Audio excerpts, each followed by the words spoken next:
don't know who needs to hear this, but ladies, stop pursuing men. Guys will be like, oh, I love when a girl asks me out. No, you don't.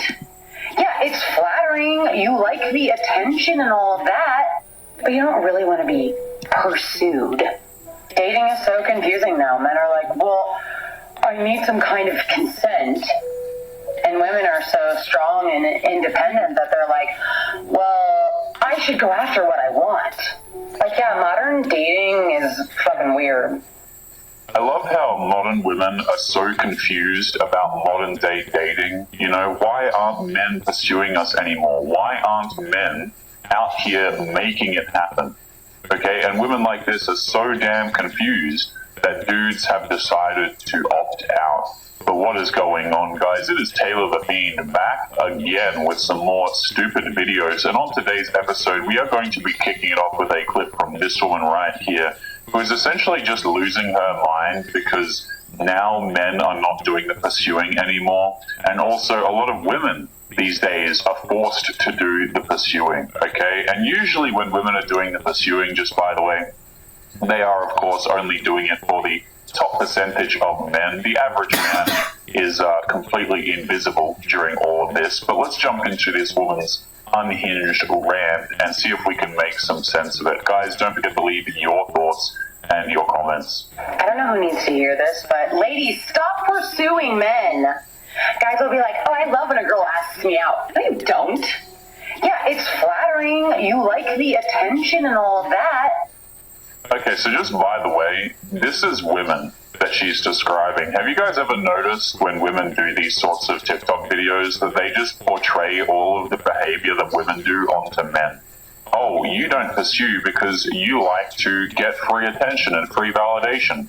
Actually, it's women who are soaking up the free attention. It's the women who encourage dudes to make the first move, even though dudes have absolutely no interest in them. You know, we see the advice from women all the time, guys.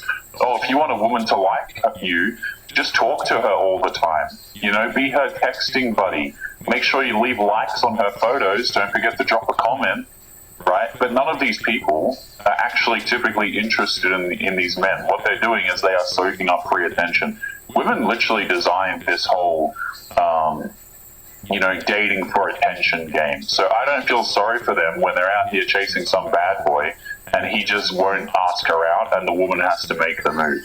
I don't feel sorry for these women whatsoever. They literally invented this stuff. Men. Guys will be like, oh, I love when a girl asks me out. No, you don't. Yeah, it's flattering. You like the attention and all of that, but you don't really want to be pursued. Dating is so confusing now. Men are like, well, I need some kind of consent. I love how she's, using this kind of language here. She says men are looking to get consent, and she has this mocking tone on her voice. Yes, men have to make sure that there is consent there these days. Gone are the days where the man could be bold and make the first move and really go ahead and sweep you off your feet. Because these days, men are likely to catch a court case at some point or another. If they're out here, just making moves happen and just sweeping women off their feet, for lack of better words, a lot of these guys end up getting in trouble. Women make false accusations all of the time these days, and I'm not saying that bad things don't go on, obviously, but what I am saying is that there have been a lot of times where men haven't done anything wrong. Maybe the women just regret sleeping with him, for example, or maybe she didn't appreciate his advance in the first place because he wasn't attractive. And then all of a sudden, this guy's social life is ruined, his career can be ruined, and so on. So she might joke, men are out here seeking this consent thing. But this is what women asked men to do, by the way. This is what women said, hey, no means no. So men said, okay, not a problem. I'll go out there and make sure I have consent. And then, of course, this is now a problem for modern women. One of the best ways to ensure that you have consent is when the woman makes the move. But, of course, they absolutely hate doing that, don't they? And women are so strong and independent that they're like, well, I should go after what I want. Just by the way, no heterosexual man is really attracted to strong and independent women. Here's the thing about this whole strong and independent language. when women say that they're strong and independent, they don't really mean that they are strong and independent. What they really mean is, I'm a headache, and I'm incredibly, I'm very masculine. I'm oftentimes a complete a-hole, right? Guys, I know men who are, for lack of better words, very, very strong and independent. They pay their own bills. They do everything by the book. And I have never once heard these friends of mine or these dudes just come out here and say, I'm strong and independent. Because the types of people who are saying that have attitude problems. You know what I mean? Like, yeah, modern dating is fucking weird. Everyone will agree with that, I think. But women still want to be pursued, and men still want to be the pursuer. Is that right? Men still want to pursue. Really? How's that working out for you? Because I'm sorry, didn't we open up this video by saying that women should never pursue men? So we're talking about the lack of men pursuing here, but we're also simultaneously talking about how men apparently want to be the pursuer. Here's the thing, guys. I don't think that men mind pursuing women. What they do mind is whether or not it's actually worth their time and whether or not it's just worth doing in general. Because a lot of modern day women are simply not worth pursuing. You want romantic, chivalrous treatment from these men that you offer nothing in return. Dudes did this, by the way, as a privilege to women. They would make the first move, they would be chivalrous, they would do all the things by the book. And that was a privilege that men offered women because they thought that women were worth doing this for. These days, guys, ain't no man with self-respect out here getting flowers for the average woman on a dating application. Oh, hell no. It's not happening. And it works best when that is how it goes. I'm trying to teach this lesson to my friend right now, and someone had to teach me this lesson too, by the way, because we're both really strong, independent women, and we're like, well, I like him, and I want what I want. But I would say generally it's more attractive to a man if you're just like in your feminine, receptive energy, which is really... Okay, here's the thing, right? Let me just say this. If you are a woman and you have to switch back and forwards between being masculine and being feminine, we don't want you. I'm pretty sure I can speak for a lot of guys when I say this. I don't want to date a woman. I don't want to marry a woman. I don't want to be with a woman who is masculine sometimes and then feminine other times. And she changes based on when she decides to do it. Absolutely not. Men are out here, the guys who are still out there dating, which by the way is an ever-shrinking pool, they are looking to be with feminine women. This is why dudes leave the country. This is why men are going to other places. They don't want to date women who are masculine, who we have to convince to be feminine. This is not... Can you guys... I've said this point before, but can you imagine if this was the other way around? And dudes were out here, wearing like dresses and things like this. And we were like, yeah, I'm not going to stop wearing these dresses, but women have to convince me to be masculine.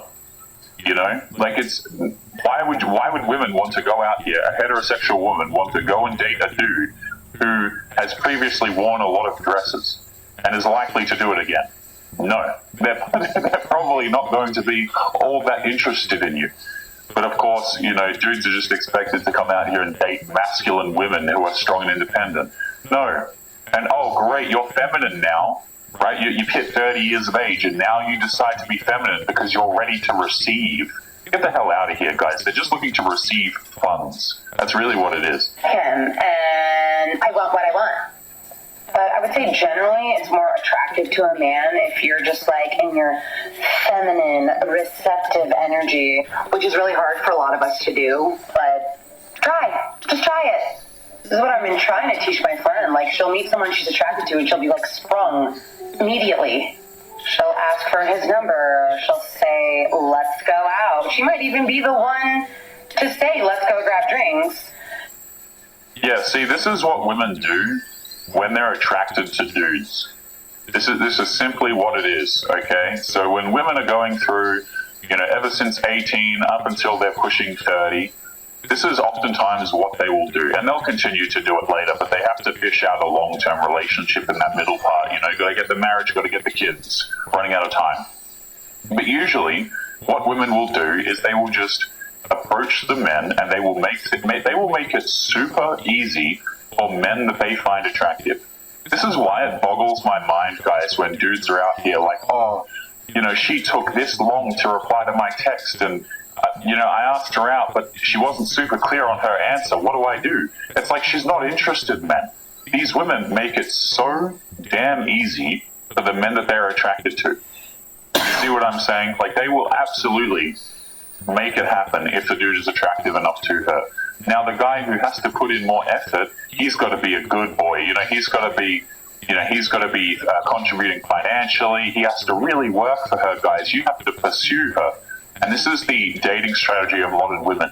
Some men, apparently, are required to court them for extended periods of time and invest them. But the other men who are attractive to them, which, bear this in mind, guys, women are not attracted to the average man. Men and women have very different thresholds for what they find attractive in the opposite gender.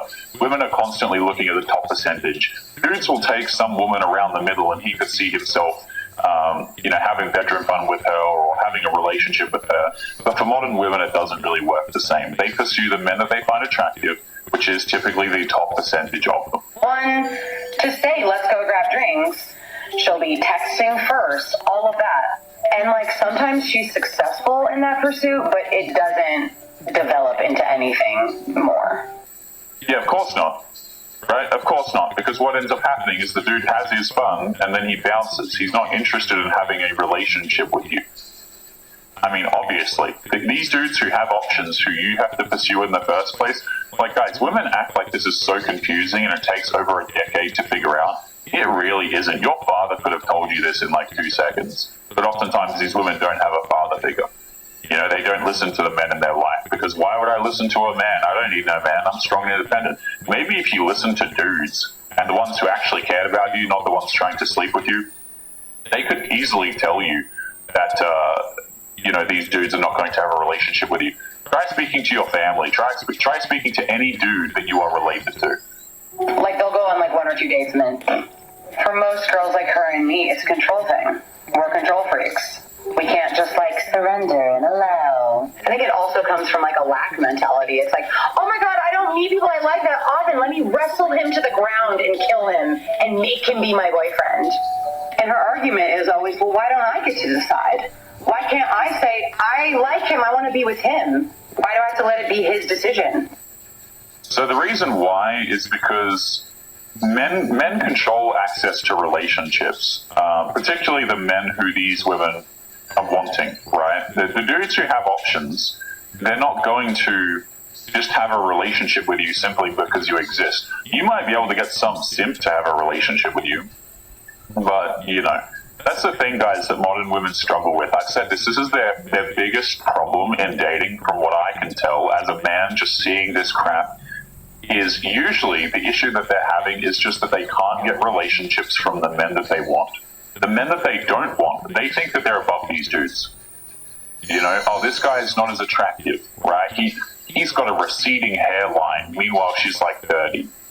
This guy's got a receding hairline, or this guy's not tall enough, or this guy, he only makes $50,000 a year, which, mind you, as far as I know, for US dollars, that's a little bit above average, I think. It is. With Asana, AI teammates can help level up your goals by connecting them to relevant projects. But yeah, that is so every team more knows their than role the average. in the bigger picture. Asana, the #1 AI work management. Work 50 hours a week, Try and for I free don't today even make at that. Asana.com. But of course, they're not interested in average men. This is why, right? You Also, can't not say, even a I man like said what him, she I'm said. going to have a relationship with him. No, rest in Because the men that you're choosing have a bunch of options, and they Yeah, have some no kind of reason vampire to survivor. commit to masculine women. That's really what it boils down to. You have zero leverage over the men that you want. Women think that they have leverage because they get likes on Instagram. They think that because they get attention, this means that it translates to having a relationship. But getting bedroom attention, shall we call it, from men is not the same as getting a relationship out of them. And this is something that women are finding out the hard way. Why can't I say, I like him, I want to be with him? Also, Why do I have to let it be his jackpots. decision? And you're not. You get to decide if you want him to pursue you or not. And if he's not pursuing you, He doesn't want you. And obviously that's a hard pill for anyone to swallow. But if you're the one pursuing, then you never know how he feels anyway. So you're going to be insecure regardless. Men want what they can't have. Oh my goodness. This is why you just don't listen to women for dating advice. Men want this, men want that. No, we don't. Oh, I have a question. Does anyone remember that little girl from like the Willy Wonka movie, the original one with Gene? Was it Wildberry? I can't remember. Roddenberry. He did some movies with Richard Pryor that were really funny. Have you guys ever heard of Richard Pryor? He's a really funny comedian. But yeah, Gene Wildberry or whatever. He did quite a few comedy movies. And anyway, he was the original Willy Wonka.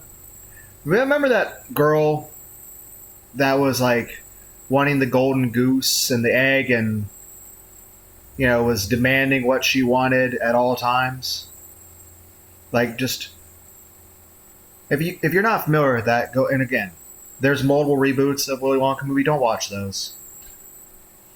Watch the original one with Gene Thornberry or something. Roddenberry, Wildberry. He's a funny guy. I just can't remember his name. But yeah. The golden goose scene. Well, and there's a room with a bunch of geese on these things detect if it's a good egg or bad egg. And then she stands up on the chute and like goes down the chute.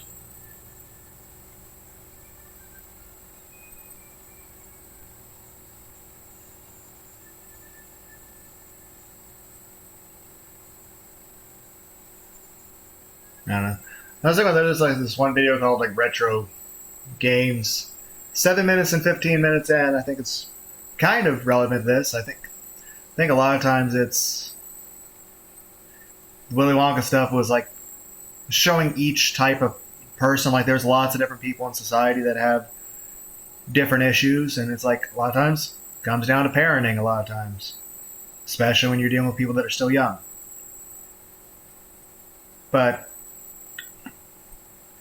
yeah, it does seem as family units broke down, society itself kind of followed suit, and then it's just like it keeps feeding into itself, because, well, the society breaks down, family unit breaks down more, and as family unit breaks down, now our society falls the fuck apart. So, playing Vampire Survivors, I'm doing terrible getting jackpots. I'm getting the 3 prizes, and not the 5s. Also, there is possible to get 10, but yeah, that's extremely rare. But yeah, just go back to the original Willy Wonka movie. Heck, if I ever post this, I'll just use a thumbnail. But yeah, Willy Wonka, the goose that lays golden eggs scene. I think that is very relevant to this. a lot of guys just want a feminine woman who's going to make his life more peaceful. You know, don't eat a bunch of McDonald's. Be pleasant to be around, and you are essentially there for most men. Most men do not have. By the way, I think I've made it very clear. The main reason why I have trouble with relationships, I'm ugly as fuck. If the back rooms was a person, I am what the back rooms would look like. That being said, I've had terrible experiences with women. Heck, not counting online dating back when I was still trying to ask women out, I've been rejected by over 10,000 women in real life, in person. And, meh. Beyond that, I've worked my whole life. I got straight A's in school, graduated. Couldn't really do much way to college. I did try this one thing, got in a bit of debt with that. So that was a bit of a pain in the ass. Eagle Scout. And for the most part, I'll say this. I did not hear about any of this red pill stuff until about maybe 3 years or so after I was officially divorced. And keep in mind, during all that time, I was still asking women out time to time. It's not like it was a thing I was planning to do. It's just like sometimes I'd be in public and there'd be a cute girl. And I would just start flirting and trying to talk. Granted, nothing really ever came of it, but hey, I still enjoy talking to people. And by talking, I mean literally just, flirting with someone for a few minutes, which probably, loses most of its appeal for anyone I would really be talking to, given I'm extremely ugly and I'm not rich. Like, heck, I've worked jobs where I've worked 70 hours a week in the past. Thankfully, I don't work that much anymore. Honestly, I don't think my body can handle that anymore. I've worked manual labor my whole fucking life. And I'm constantly falling apart or spraining something or twisting something or injuring myself in some way. Heck, in the previous job I was at, which I was at for quite a few years, I was so much caffeine just to try to hit the quotas they wanted. But yeah, my entire life has been just a lot of manual labor. But I can't complain about life. I got anime, air conditioning, and video games. And I enjoy walking on bike trails. And heck, I was married at one point. And I'll say this, I'm still grateful I was able to be married and for the relationships I did have. But every partner I ever had cheated on me.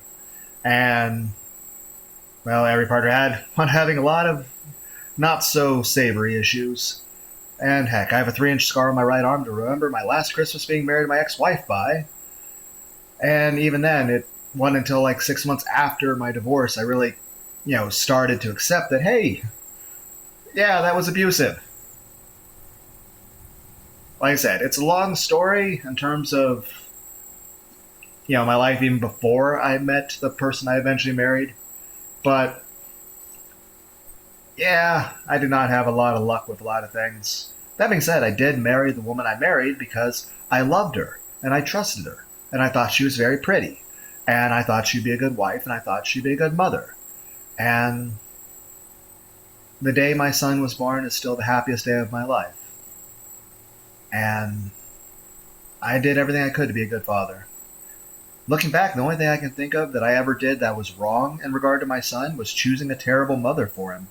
That, and I was never rich.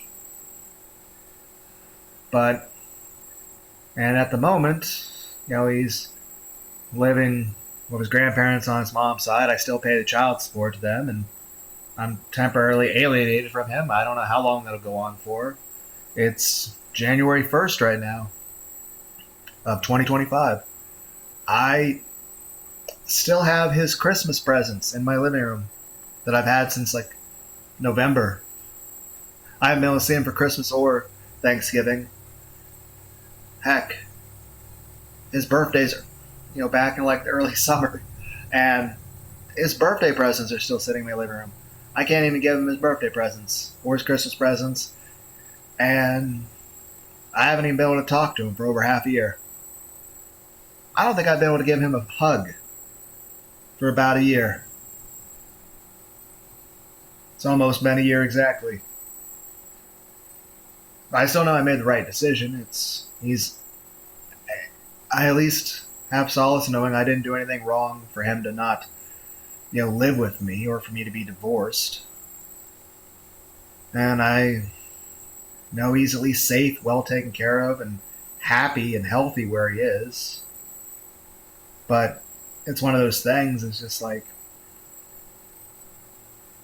I still do feel upset about that. But yeah, I don't regret that I got married. I was thankful that I got married, but I'm more thankful that I got divorced. And the funny thing is this, as I burp, let me get like a sip of Pepsi. But it's just,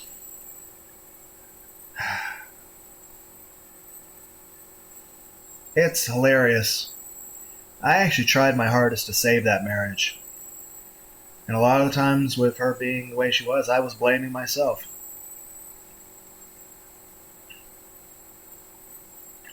That being said, I can also say, looking back, even though the reason I married her is because I loved her and I trusted her and I thought, she would never betray me or that, and I cared about her. I respected her. I thought she would be a good wife and a good mother. And that was very mistaken. But I can also say, looking back at my life, I can also say that had I not married her, I would have never had a wife ever. I would have never had a family or a marriage or a child. And I was so happy the day my son was born. I was so happy when, because we didn't start actually trying,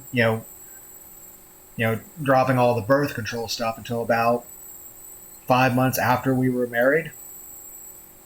I mean, we were having sex long before we were married, but we were having sex like just every fucking day. But heck, the only time we stopped having sex was toward the end, where, we were going through a divorce and she was cheating on me and I didn't want to touch her because that was gross and disgusting.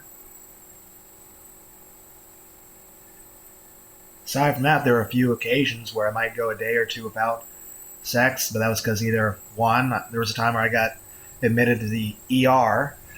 I was in the ICU, emergency room, intensive care unit, for like 3 days. Doctors had to pump me full of a bunch of chemicals to stop me from dying. I was having meningitis and encephalitis. I had swelling of the brain and spine, so that was kind of killing me. So, yeah, I kind of spent 3 days almost dying.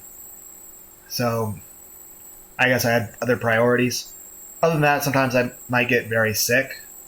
Or, of course, there was that the last Christmas I had with her, I wasn't really in the mood for certain things, given certain things, and I had some stuff on my mind about that.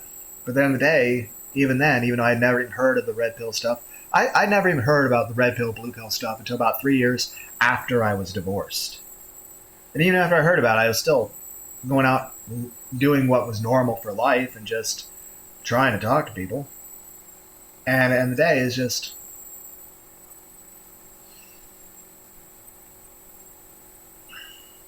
just, one, I understand I'm not attractive. And I'm not rich, but also, in general, I can say my testosterone levels are just completely gone. So unless I want a doctor to start poking me with fucking needles. Heck, when I was at that previous job where I was working a lot of hours and having to constantly take a bunch of caffeine, I think the doctor prescribed me some testosterone gel for about a year. And I don't think that made any difference. And of course, that was like, a year? And it was still a fairly low dose. When I looked at dosage comparisons, if I were to use the whole poke me with a fucking needle thing that the doctors do, even though that's much, less frequent, is that overall space out, considering, the gel would be an everyday sort of thing. If you compare it to how much is in that fucking needle, it's, even if you consider all the time factor in there, the needle is, even a low dosage by that standard, is massive in comparison. So, but, yeah, I would rather not have to, because the main reason I wanted to avoid the needle is, one, I don't like needles, but two is that, I don't want to be dependent on something like that, and something like that is a very high dose. So if you go to something like that, you're basically going to have to keep taking it for life. And I don't want to be dependent on a chemical. Same way as doctors have been telling me for 3 decades that I probably should be taking, yes, I'm 37, that I should be, taking antidepressants. But I know that stuff is, I'm not knocking people that take antidepressants. If you need that, all the power to you. I want you to do what's best for you. It's just, one, that stuff can be expensive, and what if I lose medical insurance? I won't be able to afford it anymore, and then I'll, what do I do then? What do I do in the situation that if I become dependent on a chemical from a doctor, from the pharmacy, and then all of a sudden, what if I can't afford it anymore? What if I lose a job and I can't, get another one? What if the economy gets worse? What if, I lose my medical insurance? So what happens if I become dependent on a chemical from a doctor, and then all of a sudden I'm told I'm not allowed to have it anymore? At that point, I wouldn't have a choice. That's the sort of thing your body becomes dependent on. And it's one of those things that if you need it, there's nothing wrong with you taking it. That's a discussion for you, your doctor, possibly a therapist, your family and friends. But that's a decision that you have to make. But the problem is, aside from the cost of how expensive some of that stuff can be, or the fact, what if you can't keep medical insurance? What happens if you need that medicine and all of a sudden you're dependent on it because you've been taking it, and then it's gone? Everyone's like, why is the sound quality so bad? Because I don't have the microphone plugged in. I wasn't planning on saying anything. I'm just sitting here playing Vampire Survivors. Poorly. Still fun, though. It's kind of like Path of Exile. It's fun, but I keep dying all the time on it. But that's not my main complaint. The difficulty, I'm fine with the difficulty. My complaint with Path of Exile 2 is that it's got such a small, limited inventory. I just want to pick up everything. If I have to stop every 2 minutes to manage my inventory and compare stats, it's killing the flow of the game. I just want to go into the dungeon, kill everything, take everything, and have a bag of 1,000,000 items. Okay? And I can even tag certain loot as automatically just sell to where like I don't even have to, like, it just gets put into a stash bag. Like a trash bag that your character carries around. And it's like, okay, you have this bag of 5,000 items that you've tagged as, and it's not like you have to individually tag each one. It's like, oh, you get this one type of bow, just put a little marker on that, and every time you get that bow, from now on, unless it's got some special extra modifier, but of course that's supposed to be, oh, you're looking for that. But here's the thing, I just want to play the game. I don't have to like stop all the time, or I don't have to leave everything on the ground. I just want to play the game. And the other thing is this, I want a big sword and the cleave ability, and I just want to put points into cleave.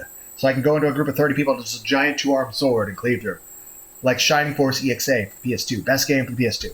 Now, the most immersive game ever is is Dot Hack Infection. And of course, I'm always mentioning Brave Fence and Musashi for the PS1. What was I talking about? Fuck. Son of a... Oh my god. What was I talking about? I don't remember. Damn it. I wish I could go back in the recording and listen to myself while I'm doing the recording so I could have a reminder of what I was talking about. I don't remember. Fuck. I can't remember. That's another thing, my short-term memory. I was saying something about me, something. I don't remember.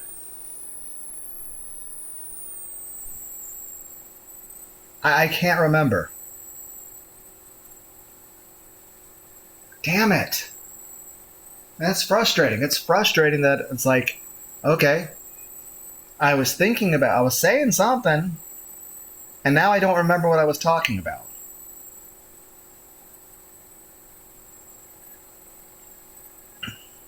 I don't know. I don't remember.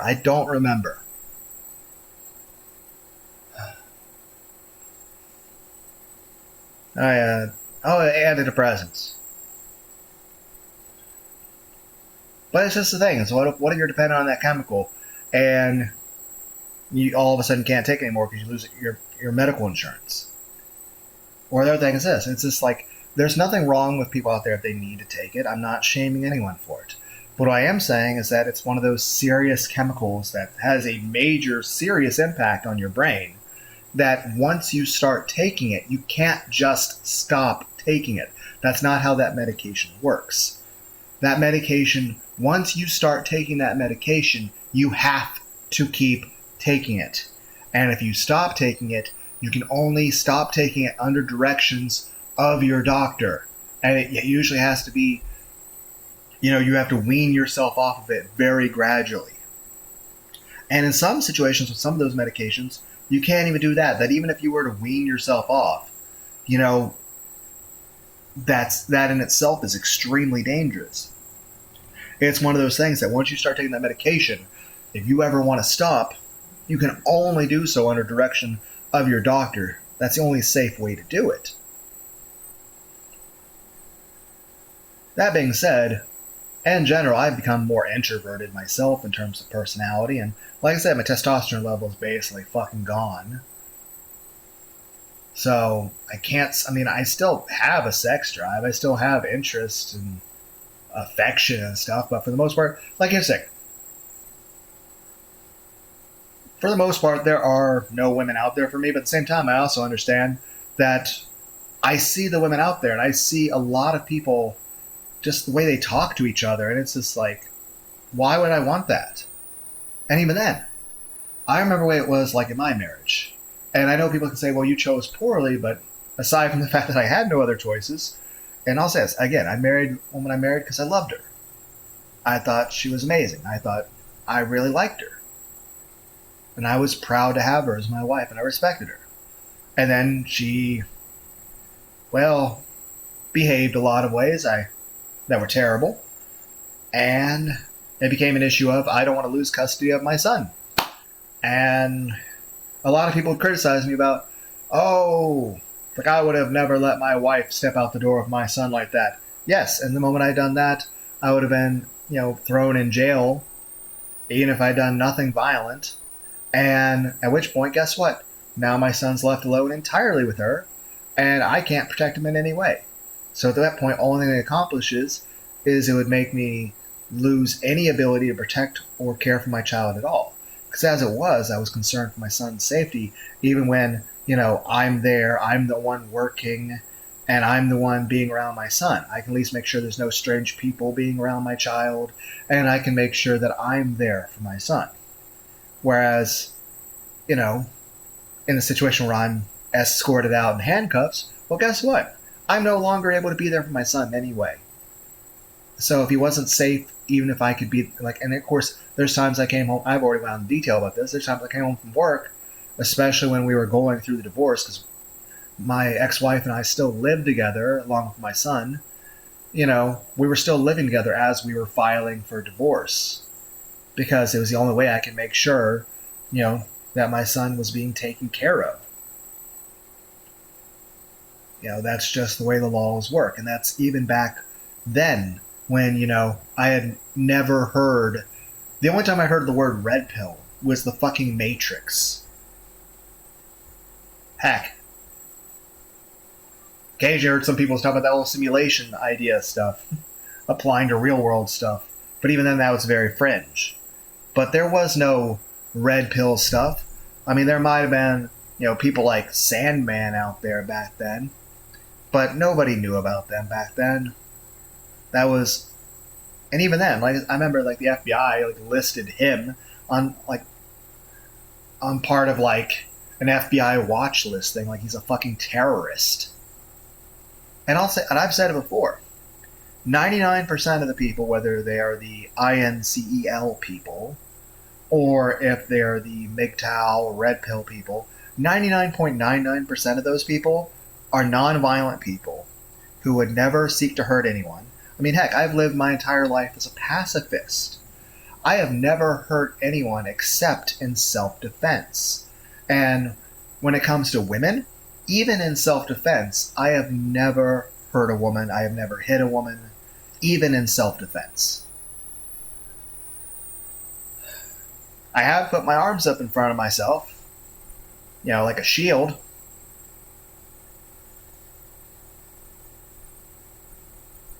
But it's just, I've tried to live my life trying to be kind to people, because I do tend to feel legitimately bad if I were to be mean to anyone. I don't like being hateful or violent to anyone. I don't seek any sort of revenge or violence against anyone. At the end of the day, it's simply, I just want to live my life and be happy and do the things I want to do. I want to play video games, watch some anime, get decent sleep, not get seriously injured at my jobs, where I've worked jobs that, I've worked a job that had me breathing and ingesting powdered metal and powdered paint. I was throwing up, I was having to eat my own vomit at that job. And you're like, well, that sounds like you're exaggerating. No, I was literally having to work, and I'd be getting ill from it, and I couldn't get off the line to stop what I was doing. So I'd have to just, and of course I'm missing a few of my back teeth from that, because vomit is kind of acidic. But that's just the fact that I've had to do a lot of hard manual labor. And I've not built any muscle from it, which means the hard manual labor I do is actually more difficult for me than it is for other people, because I'm falling the fuck apart, physically and emotionally. Heck, I always did everything I could to be the greatest dad in the world I could be to my son, given my circumstances. Like I said, But it's just,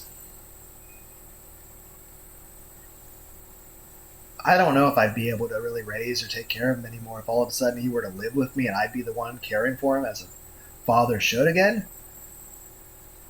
My physical and mental health has deteriorated. Don't get me wrong, I'd still do my best, but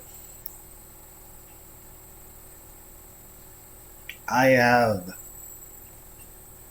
been basically in isolation for a long time. And during this whole time, I've tried to stay. I mean, heck, initially after the divorce, you know, he was coming over on the weekends and spending the weekend and, spending the night and spending the day. And then we had the COVID pandemics and lockdowns. And then I got to see him less. And then after that, I got to see him less. And it just came less and less until eventually I just became completely alienated from my own son.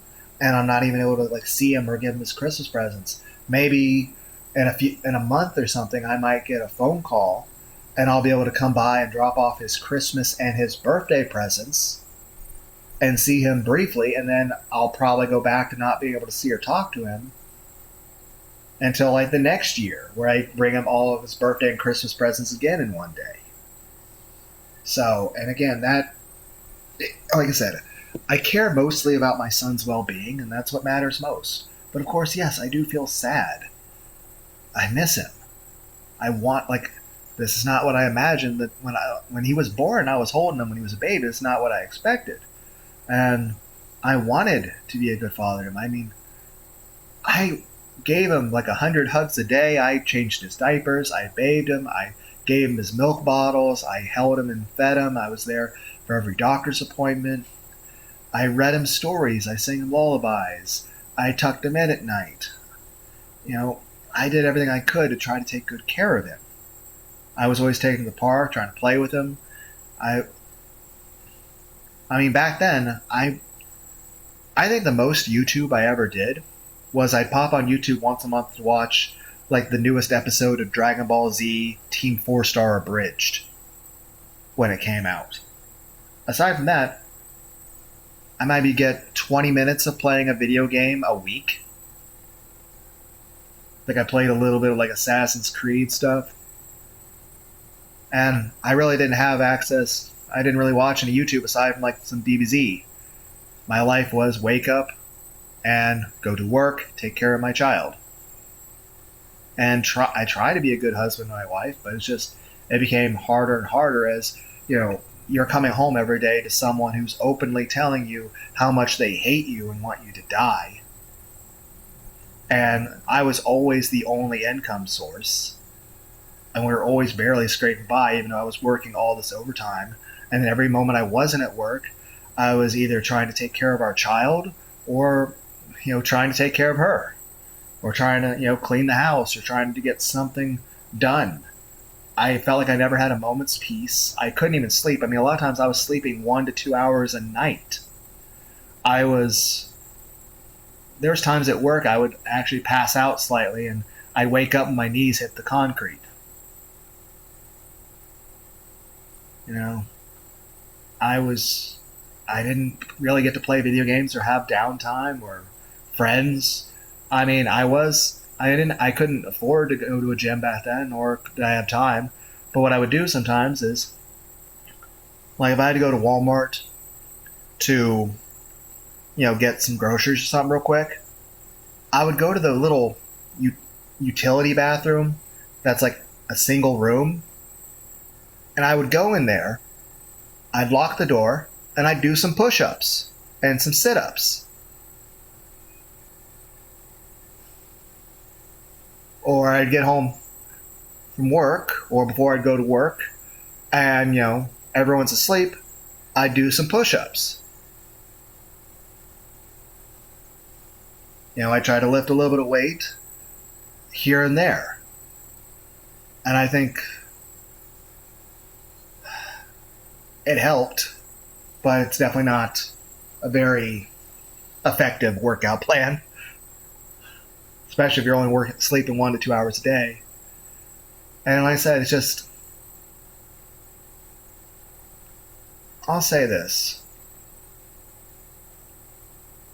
And I'm bisexual now. I didn't accept the idea that I'm bisexual until about a couple years after I was officially divorced. So yeah,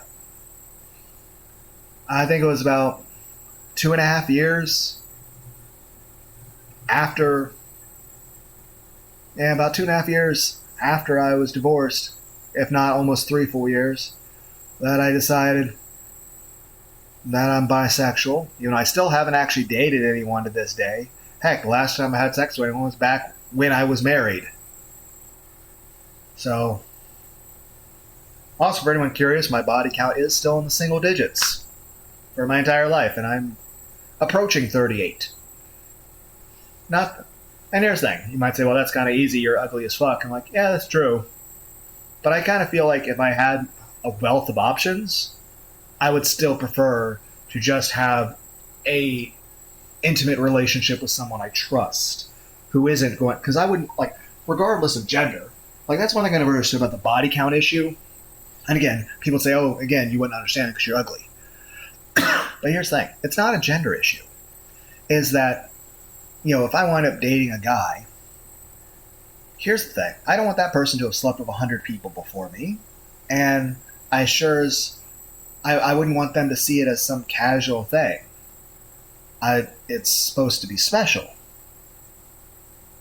And then what am I supposed to think if someone's given, you know, a part of what's like sex is supposed to be a reflection of an expression of your trust and intimacy.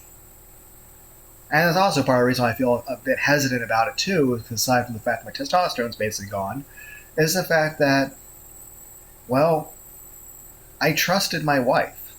I loved my wife. Along with every other relationship I ever had. Every time I was with a woman, it was somebody I trusted, and I loved them. And they betrayed me.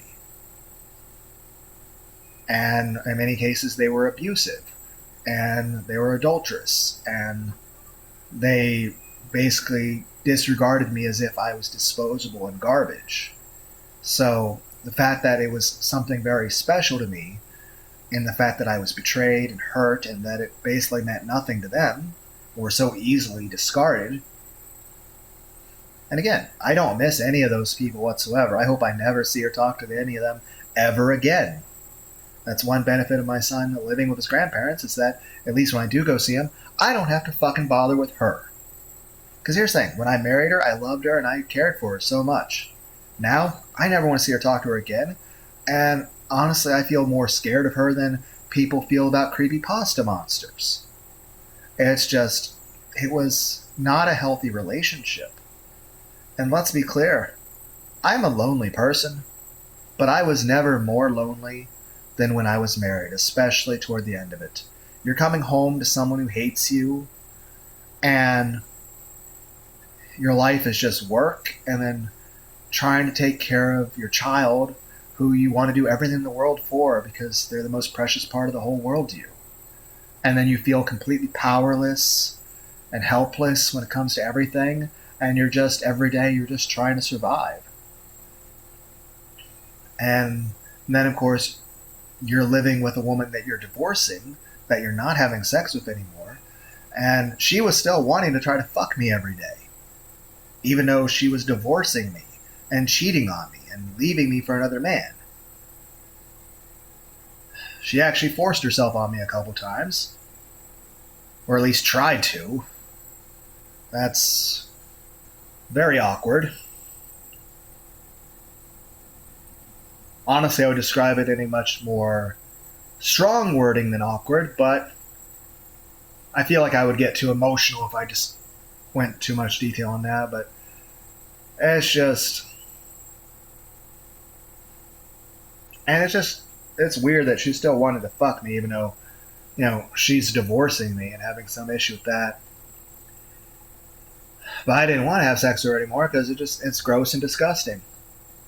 She was having sex with another man. I don't want to fucking touch you anymore. And even then, I still, when we went before the judge, right before we stepped in that doorway to go see the judge to finalize the divorce, I told her even then, and I meant it, as stupid as it sounds, I meant it. I told her that, you know, she stopped seeing I told her, we don't have to get divorced if you don't want to. If you stop seeing other people, stop cheating on me, get tested to make sure you don't have any diseases or anything, and you don't cheat on me anymore, and you don't, be abusive to me, and you don't, criminally neglect our child anymore, we can work this out. And she laughed at me. She laughed and fucking giggled. And said, nope, I'm getting my freedom from you. And we're going in there. And we got, and the funny thing is this. I am, looking back, I am so grateful and happy that I am divorced from her. Because, dear God. But at the time, I was not emotionally doing well because I was losing my family. Most of all, I was like, what's happening to my son? What's going to happen to my son? My son's not going to live with me anymore. And people say, oh, you should just fought for custody or something. It doesn't work that way. And then the only person who would have been hurt, and that is him. And that's saying people say, oh, you should have done this and this when it comes to your marriage. But it's like, yeah. And in that situation, if I had followed your advice, I'd be in prison and my son would be dead. And of course, the future's never guaranteed to any of us. Heck,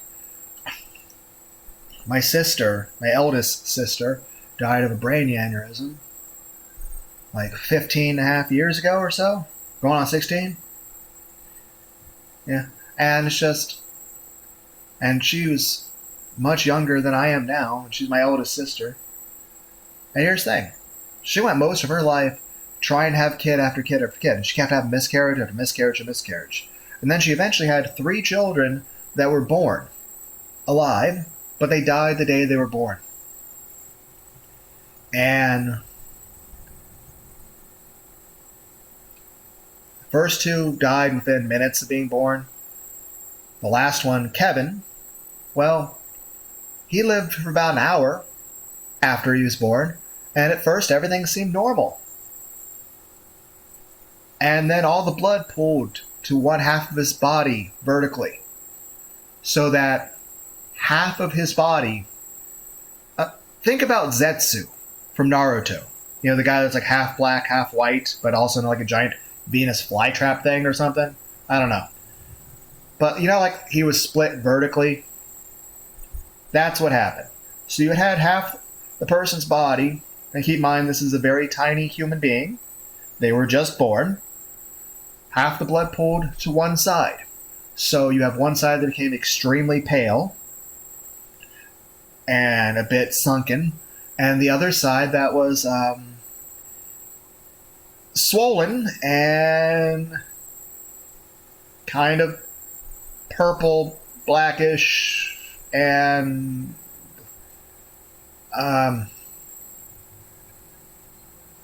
so anyway, he died. And they buried him in a tiny white porcelain coffin. My mom and both my sisters were especially very sad about that. They were crying quite a bit, and I felt not the greatest. I did not feel well about that. Anyway, in time, my eldest sister, who desperately wanted to be a mom, eventually had a child.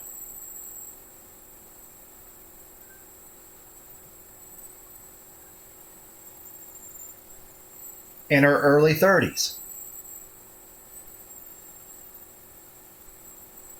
And they did everything possible to be as cautious with it as possible. And the child was born, and, she was able to survive. And my sister was very happy about that. She did everything she could to be a good mother. She was probably the ideal doting mother you could think of. Her health at times could be a little... She wasn't feeling the best, but no matter how she was feeling, she would always be the most patient, loving person to her daughter. She was really looking forward to her daughter's first birthday. And then, about a month, slightly less, about practically 4 weeks before her daughter's first birthday, my oldest sister had a brain aneurysm, and it killed her.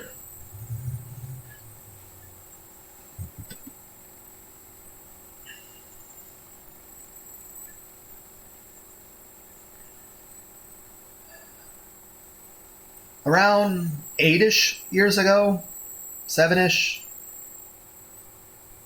it was about 2 months before I got hospitalized in the ICU myself for 3 days for the swelling of the brain, swelling of the spinal cord issue that was trying to kill me. And of course, that was about 5 months before before the last Christmas with my ex-wife, where that went the way it did. Heck, story of how I got a 3-inch scar on my right arm. Our 2.5-year-old son was playing with his Christmas presents. He was happy. He wasn't really making a lot of noise, and it was Christmas. She felt annoyed with how the noise he was making and everything. And so she started yelling and screaming and cussing, picking up some of his toys, breaking them with her hands, throwing them in the wall, kicking some of his toys, kicking them hard enough that it was breaking her toys even before they hit a wall. And then, of course, a child seeing that's going to feel sad and upset, and he's starting to cry and walk toward his mother and of course she gets more pissed off about that, and I step in between them and ask her to please stop. And then, well, she attacked me. So, she at least stopped once she noticed that there was blood coming out of my arm. And then, of course, we started filing for divorce about less than half a year later, when, the adultery was out in the open and she was openly demanding a divorce and wanting to leave me for this other man. And the funny thing about that is, a week after we were officially divorced, the guy she left me for ditched her. Week after that, well, actually no, other way around. A week after we were officially divorced, she had behaved in such a way that it made it very clear to everyone that she was a threat to our child. And I didn't ask her parents to go get a lawyer or any of that. All of a sudden, it was just, well, my son is being endangered of not being alive anymore. And, oh, her parents have gone to a lawyer to get paperwork to say that, if I sign this, I can make sure that she's not going, because at that point she was threatening to run away and disappear with him to never be seen again. Plus she was behaving in a way that was, even her own parents are terrified of her. And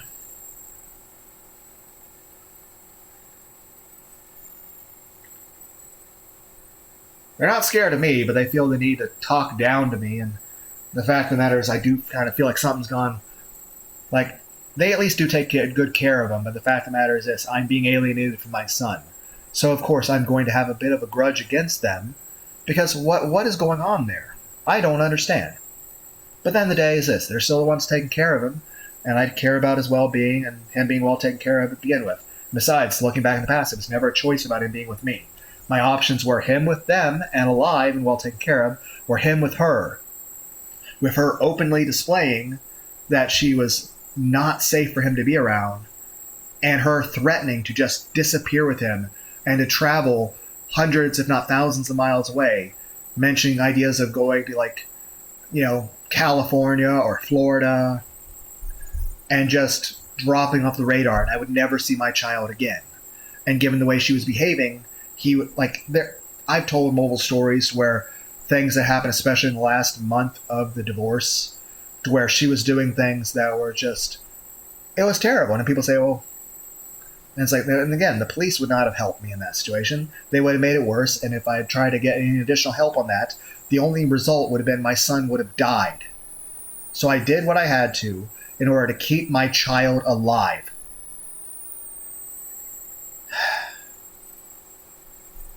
But, yeah. Still a little miffed at the whole I'm alienated from my son, but at least I'm glad he's alive and well. But the main thing is I never asked them to, get custody of him or get a lawyer. It was just, my son is predominantly with his mother at the moment, and she is being very unsafe for him to be around and threatening to disappear with him. And then all of a sudden they show up and say, hey, we went to a lawyer. All you have to do is sign this piece of paper, and she's not able to run away with him. And your son won't have to die. And I'll at least know he's safe, he's happy, he's well taken care of, that I can at least secure that my son will stay alive, and that he'll have a good upbringing, and that I can stay involved in his life and be as much of a good father to him as I can be. Had I not signed it, he would be dead. He would have died years ago. So I know I made the right decision on this, because had I not made that decision, he would be dead. He would have been dead years ago. But again, it wasn't. It's like, but it's just, it is what it is. I don't know if you guys can even hear me very well. Like I said, I wasn't planning on saying anything. I'm just sitting here playing for fucking Vampire Survivors, and heck, I'm not even sure if I'll ever upload this. It's just, I'm browsing YouTube and I come across this, and I'm like, you know what? I think this is an important thing, and I think what's being said here, I can save like a quick 8-minute clip, and I can upload this in the future if it's needed.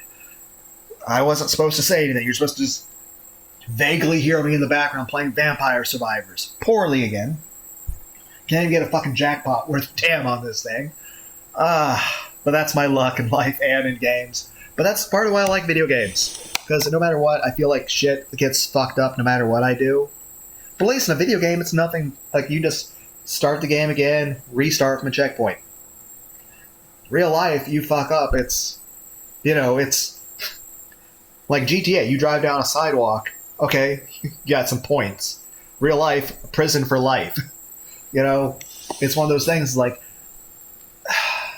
in a video game, failure or fucking up isn't such a major issue. There's less pressure. You can just play a game, turn your mind off, and just have some fun. It's fun, it's enjoyable, it's a fucking dopamine rush.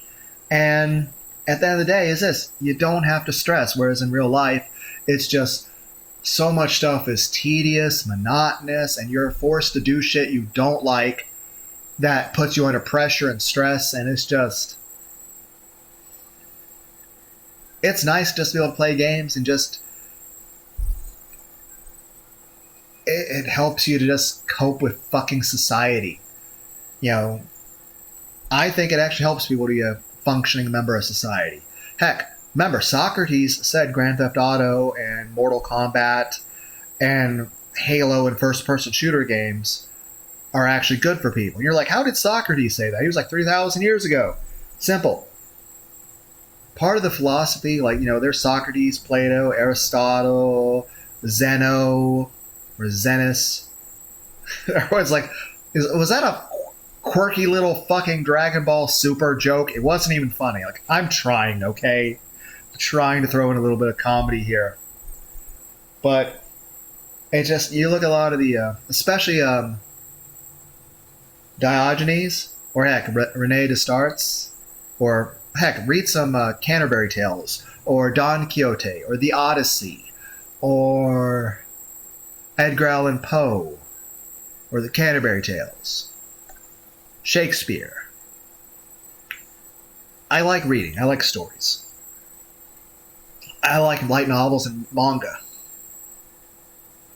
Heck, I'm imagining right now if someone was in a relationship with me, you have to deal with a depressed, introverted person who is going to play video games, read manga, watch anime, and fail at keyboard and guitar. I like walking on bike trails. Fuck. But yeah, Funny thing is, a week after we were divorced, things. And initially, we tried for shared custody, and she made it so fucking bad that it made it clear he would never survive it. And of course, there's other things that she did before the divorce was official that, again, I've already gone into detail of in community posts and videos. And it's just, fuck.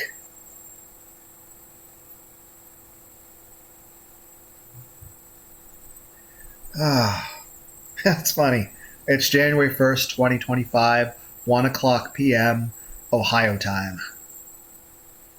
But, great way to ring in the fucking new year. Then again, last night I was, right as it was becoming, last minutes of 2024, I was playing some Vampire Survivors and watching Gray Still Play videos. Heck, I already explained in community posts in the past how I almost became Florida man myself decades ago. But not how it worked out. I wonder how that would have been different if I had actually become Florida man. But I already explained that story. How about how I almost became Florida man and, went and lived in Florida from back when I was 11 years old. But that never happened. We basically got as far as southern Kentucky and then just turned back to Ohio. But yeah, I already explained that story in detail. But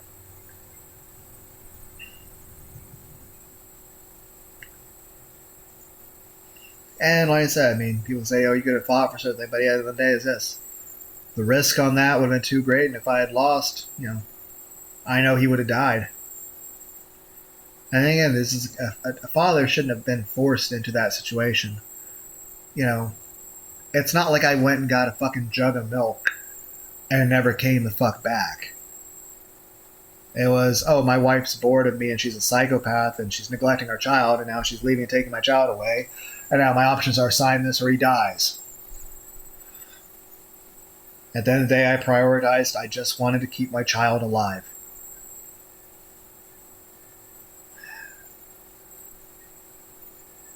But, yeah. Alright, I was talking about after the divorce. But yeah, that was like a week after the divorce. So a week after the divorce was official.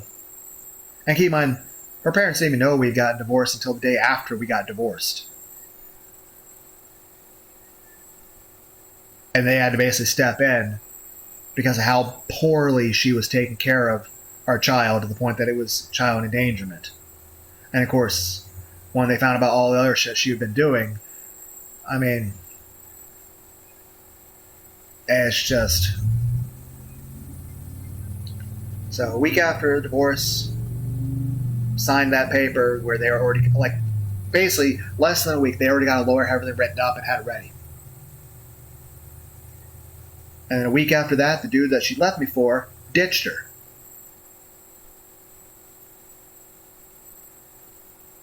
And then a week after that, she was literally begging and groveling. My ex-wife literally got down on her knees to beg me to remarry her, not just get back together with her. She literally begged me to literally remarry her. Talking about, oh yeah, we can just go back to the courthouse and get remarried. And she was wanting to do it instantly. She was expecting me to say yes and marry her that same day and sign the paperwork that day. And I was like, no. I'm scared of you. And that's the thing. I actually am scared of her. I don't want to see her, talk to her again. I don't love or care for her in any way. I could look out my window and see her being eaten by zombies. And I'd have the ability to save her.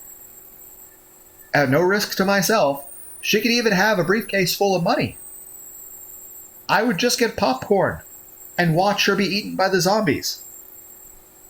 Not to mention, I would be more scared of her than the zombies. And I know that's sounds ridiculous, like the man versus bear thing.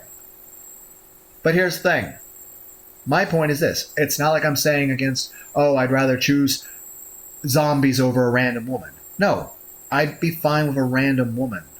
There's no reason, but it's just the fact that I've had such a horrible experience with her. And again, keep in mind, this is somebody that when I married them, they were like my best friend. I married this person because I loved them. because I trusted them, because I thought I could feel safe with them.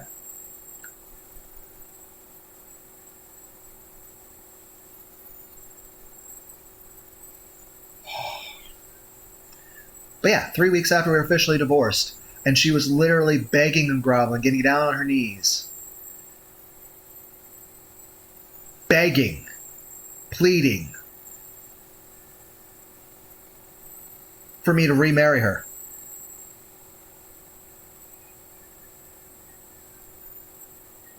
And then for the next year after that, she would bounce back and forth emotionally between going back and begging me to remarry her again to being the most hateful, vindictive, psychopathic person in the world, to where she would literally say things to me about threatening to murder me, threatening to kill my family, threatening to hurt other people, talking about how she's wanting to be as much of a whore of a bunch of other people as possible.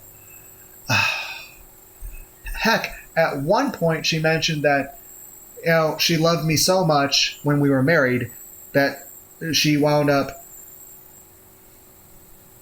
not, you know, castrating me in my sleep. And keep in mind, she did also try to murder me a few times in my sleep. Yeah, I may have some trust issues now. But at one point, she literally thought that was a way to try to win me back. She said that she had loved me so much that when I had slept next to her, at one point, she squeezed my balls. And she loved me so much that no matter how much she hated me and wanted me to die, she decided not to squeeze my balls and make them explode and castrate me. What? And she's like, I loved you so much, I chose not to murder you in your... You know, she did actually try to kill me a few times in my sleep. But that's a different thing. And still, pretty fucking big issue.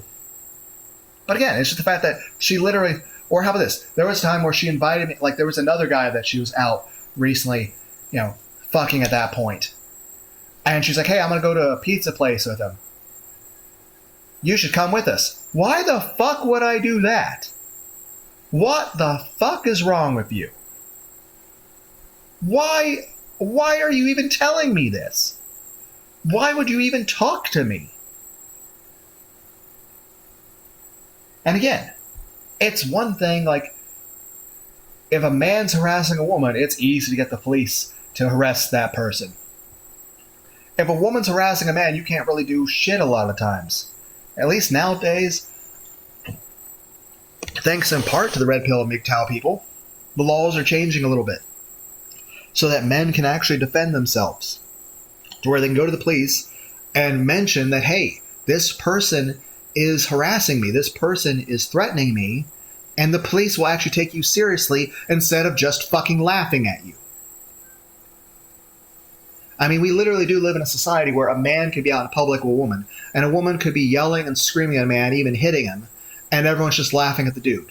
But if the man even so much as raises his voice, or even pushes the woman so that she stops physically assaulting him, all of a sudden you'll have 20 dudes just rush you as if they want to murder you for even standing up for yourself. And even then, you're not even throwing a punch. You're just pushing somebody away from you that is assaulting you, that is physically assaulting you, that is sexually assaulting you, that is harassing you, that is, you know, instigating, that is committing battery against you. And that's the thing. You have like a man in public, and you see this all the time, and it's made into comedy. People laugh at it. You see men getting physically assaulted and yelled and screamed at and called the most horrible things, and everyone just laughs at the guy. But the moment he even were to even try to defend himself, even if he does it in a non-harmful way to the person assaulting him, even though he's the victim, he's the one, all of a sudden everyone's, and again, they're not even want to be like, all of a sudden you have people rushing him, yelling and screaming, like, oh, you want to hit a woman, you want to do this, you want to do that? I mean, heck, there was a story about like this one dude on a TV show who, you know, a woman was talking shit to him, and then all of a sudden she just slaps him, and he slaps her back. It's a man who's much stronger than a woman. He didn't punch her. He just slaps her. And all of a sudden, 20 dudes fucking rush him and start beating him. And afterward, they're publicly and openly trying to have this guy fired, blacklisted from any sort of work ever again, to even have a job, to even support himself, trying to have him thrown in prison. And also threatening to, like, oh, you want to slap this woman? Well, we should kill your mom and kill your sister. Even though, at that point, one, he didn't even hit her. He slapped her at that point. But then again, I'll say this. That's still hitting, yes. That still counts as hitting. But the main point is this. He didn't punch her. But it's just you have all these people... and it's just the fact you see this stuff. And they've done multiple experiments with it.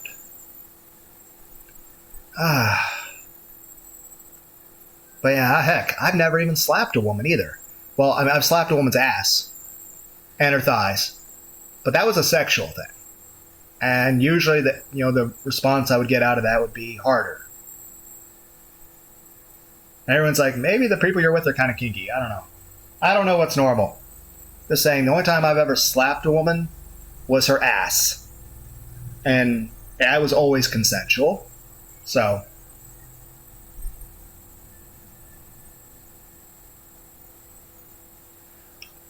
But yeah, there's experiments where they had these actors walk down a road, and they had these actors walk down a road in public, in parks and stuff. And the woman would be yelling and screaming at the man, even physically assaulting him. And all of the people watching it they would either completely ignore it, but even then, as they were ignoring it, they turned to try to ignore it, but you'd see them smiling. They were giggling about it. They saw a man being assaulted and being screamed at, where a woman is screaming at the top of her lungs, saying horrible things to this man, and even physically assaulting him, and trying to choke him and slap him and hit him and punch him, and actually trying to seriously hurt him. And they'd be laughing at him for being assaulted. And then they had the actors reverse roles, and the man didn't even take it nearly as far. He'd be yelling and saying some bad things, and even just shove her a little. And everyone around them became so viscerally upset that they literally charged the dude, trying to kill him, to the point that the people with the cameras had to come out and explain that it was an experiment, that these two people are actors. Please do not kill the male actor. That everyone here it's an experiment. It's a social experiment to see how you'll react. The people with the cameras had to come out yelling at the people assaulting the man, telling him, hey, no, it's not real. It's a camera. It's an experiment. We're recording you. You're being recorded. Stop assaulting that person. They haven't done anything wrong. It's an experiment. Think about that. Think about how extreme it has to be. That the person with the camera has to rush out yelling to prevent the actor from being beaten. That people had just an instant. There was no even listening to the man try to explain that.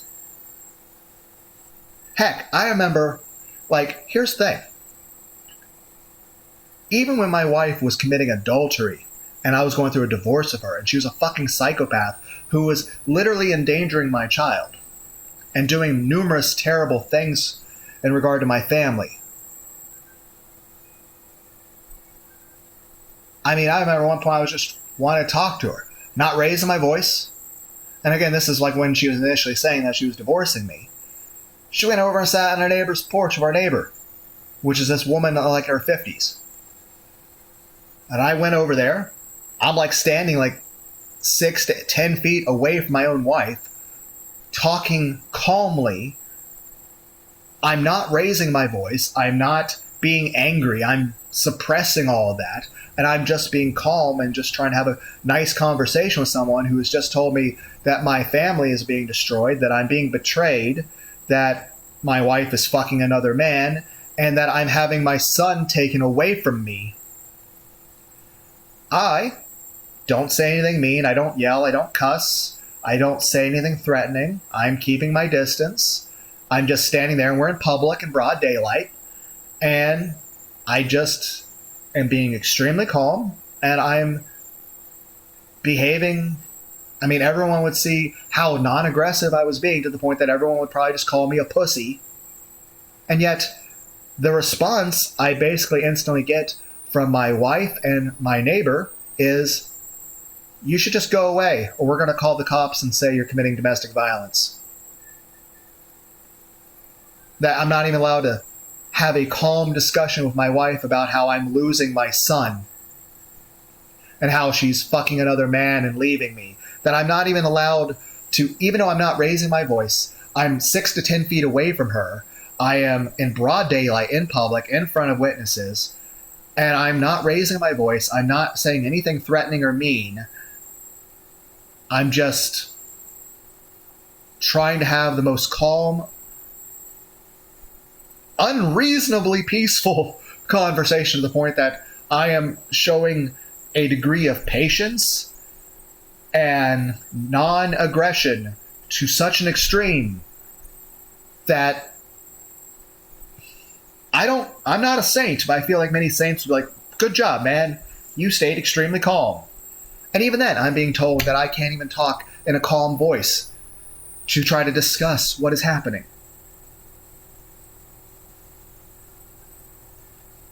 Heck, during the times in which we were going through the divorce, she technically left me a couple times. She left for this 1 week, where she was gone for 5 or so days, to go live with the guy she was leaving me for, but along with, because he lived with his parents. He lived with his dad and his stepmom. So she was living with them, and 6 or 7 cats. And granted, yeah, he came back covered in fucking flea bites all over his body. Which I guess I can't complain too much about the way how those people were about the fleas, given that at that time, my parents, their house, had a bed bug issue. Because they were raising my eldest sister's daughter at the time, who went over to her dad's and got bed bugs from him because he lives in a trailer with 10 kids.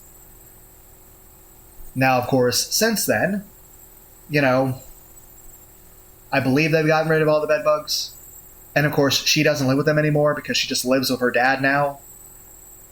And also, she went fucking psycho herself. So I feel she would have turned out much better had my eldest sister not died. But that's not my eldest sister's fault. It's not her fault for dying. Same way, I'm worried about how my son's going to turn out. But again, I can't really do anything in regards to parenting for my son. So I have no control over any of that. And that upsets me. That I can't do anything. But at the end of the day, it is what it is. But yeah, and then after that 1 week thing, we had a few weeks where she was with me again. And keep in mind, we're living together for the sake of, that way my son has a home. That way I can be there for my son. I can make sure my son is safe. And, well, we were still legally married. And I was trying to make sure I at least got as much custody or rights to my son as possible. And like I said, she was still trying to fuck me during that time, and I was telling her, no, I don't want to have sex with you anymore. And she'd be upset, and she's like, well, I'm your wife. You should want to have sex with me. I'm like, you're fucking another man. You're openly divorcing me. You're a psychopath. You're abusive. I have a fucking scar on my arm from you. I can't, and here's the thing.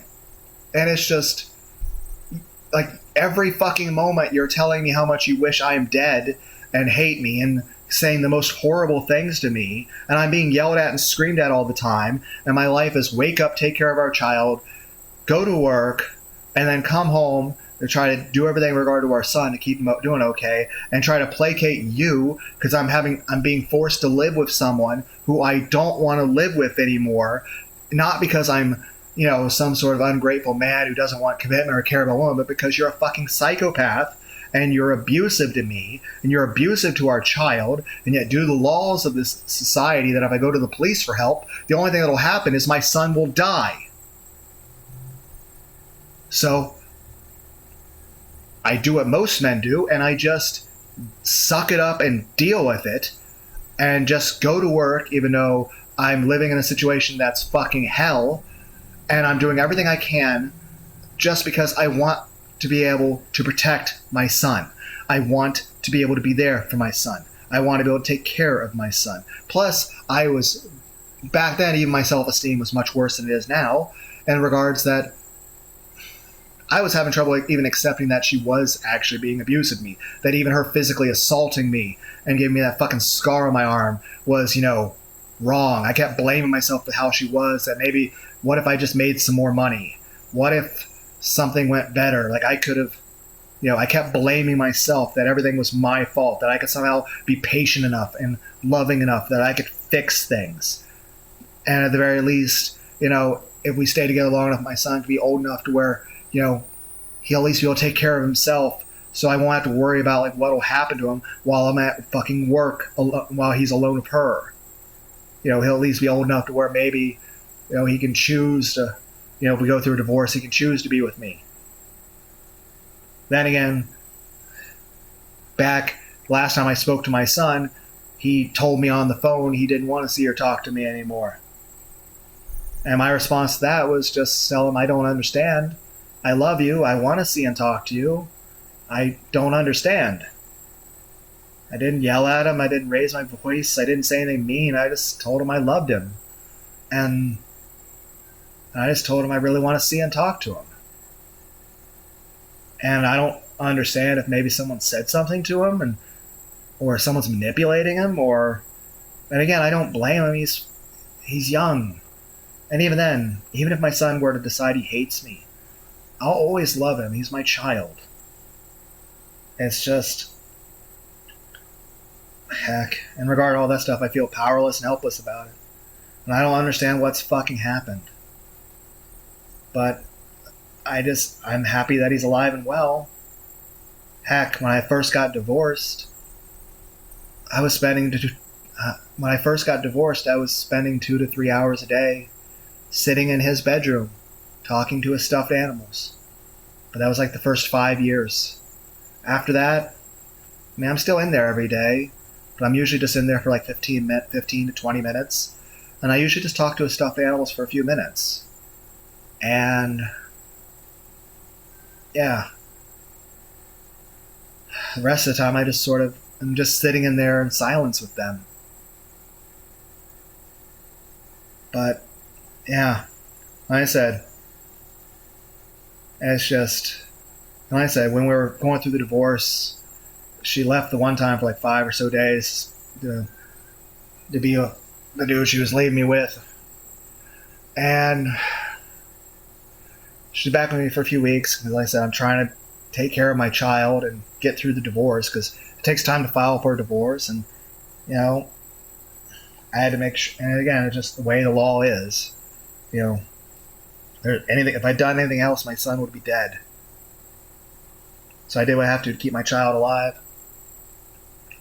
After a few weeks, she went to a fucking, again, 100 plus miles away. She spent a week in a 0-bedroom roach motel with the guy because his dad and stepmom didn't want her around. So they rented out a 0-bedroom roach motel out there, 100 plus miles away. She left with my son, and she was there for a full week. He was there for 5 days. But I wound up being called out there at day 4.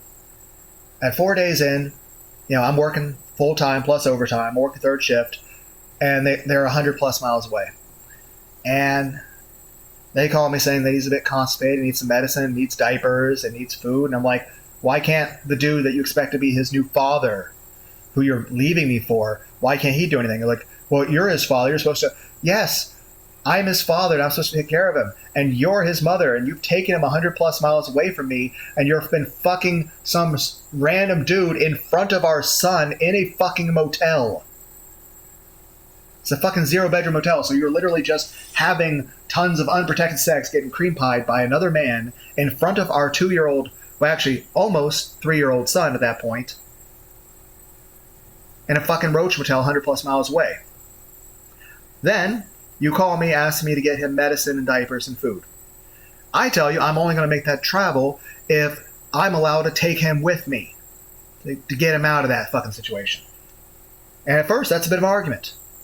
But eventually, she agrees. And she promises me that she'll let me take him home. I go to the stores, I get the stuff. And keep in mind, I'd already worked like 10 plus hours at that point. I travel down there 100 plus miles. I check up on my son, who at that point spent 4 days in this motel, who has gone 4 days without seeing sunlight. I take care of him, and then she basically doesn't let me take him home. And I'm like, but you promised. And she's like, well, I lied to you. Why do you keep trusting me? And then after spending an hour or two there, my son, I gotta go back to work that night. So I leave, I travel the 100 plus miles back home, get a couple hours sleep, go to work, and then I get off work, and she calls me saying that she wants me to come pick him up. So I drive the 100 plus miles again, come pick him up. I keep in mind it's the weekend now, so I don't have to worry about work, and we're going to, the 4th of July times, so I have a few extra days off for that too. So I drive down there, pick him up, and bring him back.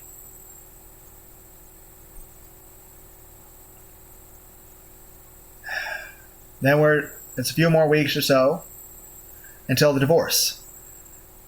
I can't remember exact timetables on this stuff because it's kind of a blur.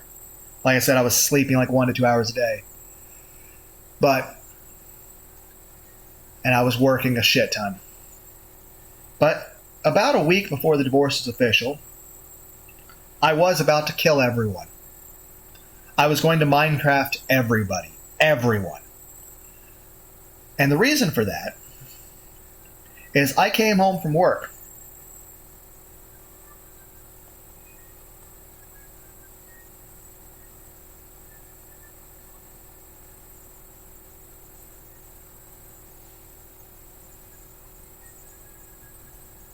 And like I said, it's a struggle to remember timetables and things.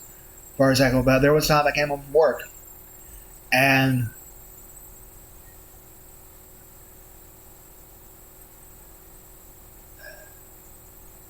my son didn't seem to be breathing. So I was on my knees holding what I believed to be the corpse of my son, who wasn't breathing. And I'm like, well, everything I was, putting up with shit for is gone. And I'll say this. Yeah, I was going to Minecraft, everybody. I was in a situation where I'm like, hey, my child is dead. And I felt very, very upset about that.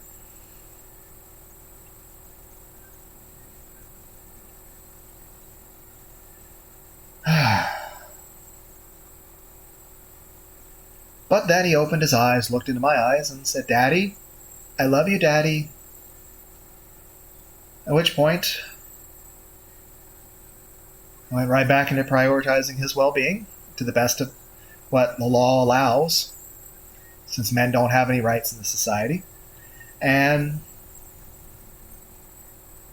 I took him to the bathroom, gave him a bath, talked to him, told him how much I love him. And then we went back to his room. I had a little bucket with some water and so I can clean, because there's a bunch of poop and stuff all over his room from how neglectful his mother had been. And I made up some stories about like Sonic the Hedgehog and Brave Fencer Musashi and stuff, and read him some Winnie the Pooh. But I had to like put him in a section room that wasn't really all that dirty, and I was cleaning stuff up. And again, it's not like I could have gotten police or anybody to help me in that situation. I even tried to talk to some police about certain things, and they made it very clear there was nothing I could do.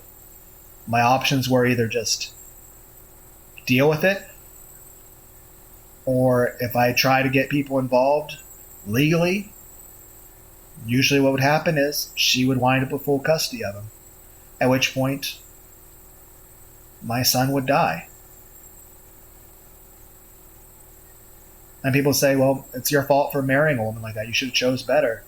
And my answer is, I honestly thought she would be a good mother. I thought she would be a good wife. I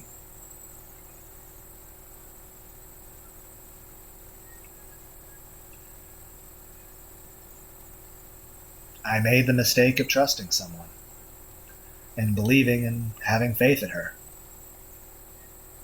I'm still glad I was married in the first place. I'm still glad there were some happy memories out of it. And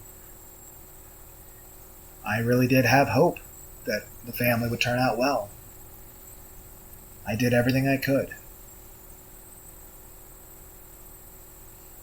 And like I said, there's lots of additional details in regard to how I met her and all that. But I've already gone into full detail about that in other posts and videos. And this video has gone on so long. It's supposed to be a quick little video. I'm supposed to just record this. And I was just recording this just as I'm like, hey, this is... I heard what he's saying, like... And I'm like, hey, this is something people should hear. But I guess what I'm saying here is its own little red pill for people. Like, this is my experience with marriage. People are asking, why don't men want to get married anymore? This is why. The story I've just mentioned. I came home and thought my son was dead. I was very upset about that. Thankfully, it wasn't. Then, of course, like I said, right before the divorce was being made official, a couple days before, she kept me awake for a long period of time. Right? She wouldn't even let me get any sleep at all. I was going on 0 sleep. Not the first time. There was a time where, when my son was a few months old, she wasn't letting me get any sleep at all. I was on 0 hours of sleep and working 11, 12-hour days. I wound up getting in a bit of a car wreck then, so that sucked. And of course, it's funny, we first started talking, she first confessed that she loved me when I got in a different car accident. And then, of course, she winds up causing me years later to get in a car accident myself. Again, just like a fuck. I have been in quite a few car accidents. But, heck. No, I don't need to go in detail about me getting Izakai'd by a fucking big-ass fucking Ford truck going 75 miles an hour. That fucking hurt. I had like a dozen staples on the left side of my... dozen plus staples on the left side of my skull, and couldn't move my left arm. All my ribs were bruised as possible while being broken. I had black and purple bruises from my waist to my toes that looked and felt like the texture of a basketball. I remember looking at the airbag out of that car and being like, what kind of dumbass makes a red and white airbag? What kind of decoration is that? I'm like, oh, it's a white airbag. All that red's my blood. There was more red on it than was white. But all in all, I mean, given the nature of a lot of those accidents, that was a miracle I even survived. Heck, it was a miracle I was born to begin with, and it was... I've had like 100 plus things that almost fucking killed me over the course of my life, where it's a miracle I'm still alive. Not that there's anything fucking special about me, or of any value. I have no delusions about my value in this world, or delusions of grandeur. I am nothing. I am nobody. I am a complete no one, and I'm nobody. But anyway, she was back to the divorce thing. She was keeping me up, and I wasn't getting sleep. And then she wound up having this couple with 3 kids that was pregnant come over, pick her up a few hours before I had to go to work. And then they leave, and then I pass out. And then I wake up in time to get ready for work. And I'm like, fuck. Okay, I'm like, okay, the divorce will be official in a couple days. And I have to go to work. And I'm what? And anyway, I get up and I go to put pants on. I put my pants on halfway. And then I just fall over and go back to bed. Like I'm not even on the bed, just like I literally am out on the floor and I'm putting my pants on. I get my pants up halfway and I just pass out. And then I wake up about 15 minutes after I'm supposed to be at work, and I basically rush up, get dressed, and rush into work at like fastest speed possible. At total, I was half hour late for work? And even then, I was at that job for 6.5, 7 years or some shit? I don't know. And I literally have certificates still on my wall from perfect attendance. I have a certificate even saying at one point that I have 5+ years of perfect attendance. The entire time I was at that job, where I was working all that shit ton of overtime, the only time I was ever late was that time right before my divorce.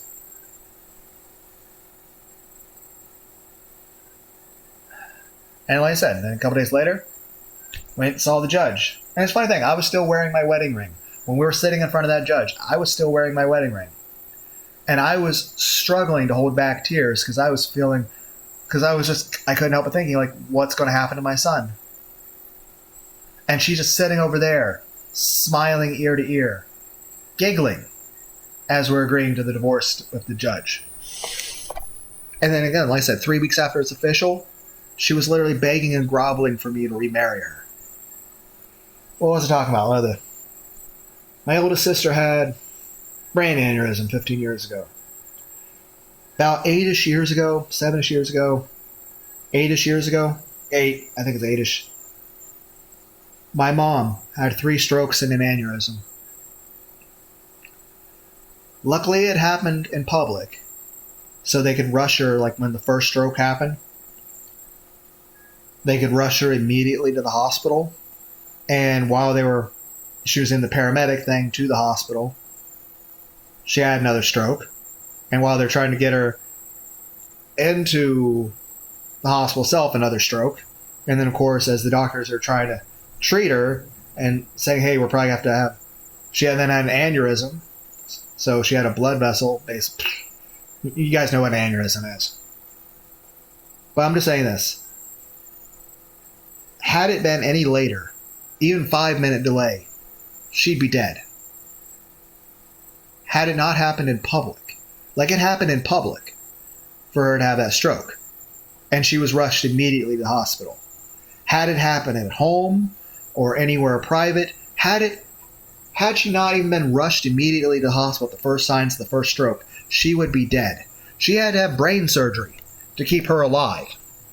She spent a couple weeks in the hospital after that. And after that, she spent a good month plus at my sister's house. Basically, because she wasn't able to